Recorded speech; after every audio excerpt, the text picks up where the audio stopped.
These are the sounds heard from development sites all around West End and South Brisbane. This building will be 20 stories when it is finished, but it already rises above its surroundings.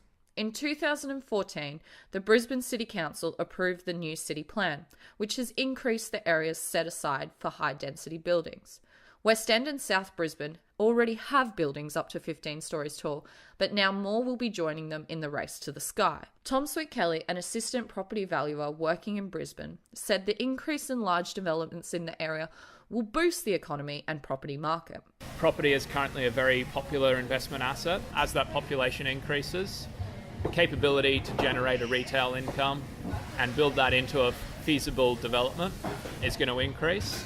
Despite the developments being a big boost for business in the area, not everyone agrees that West End and South Brisbane should be built up with high-density buildings. Dr. Erin Evans, president of the West End Community Association, said the council ignored the petitions of over 5,000 of the 8,000 residents in the area when creating the Brisbane City Plan. One of the concerns was that our population target was increased from about 27,000 people to 32,000 people. Charlotte Swanston, a town planner at Ken Ryan Associates, said that there is a process in place where community members can dispute projects approved by the council. Residents have 15 or 30 business days to make a submission to council, either in support or objecting to it.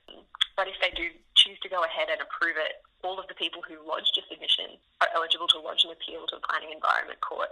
It normally takes a really long time and can be very costly, so it's not a common move. The community wants to change the Brisbane City Plan because they believe that the current public infrastructure and spaces, like roads, transport, parking and parks, are not suitable for the increasing population. The council was not available for comment, but Ms Swanston said the council has made steps to be able to make changes to infrastructure all around Brisbane. I believe that where they can, council will be able to make concessions and be able to take dedications of land for road widenings and be able to forward plan for that. Population living and working in the area is already increasing, and with more buildings near completion, new infrastructure is needed.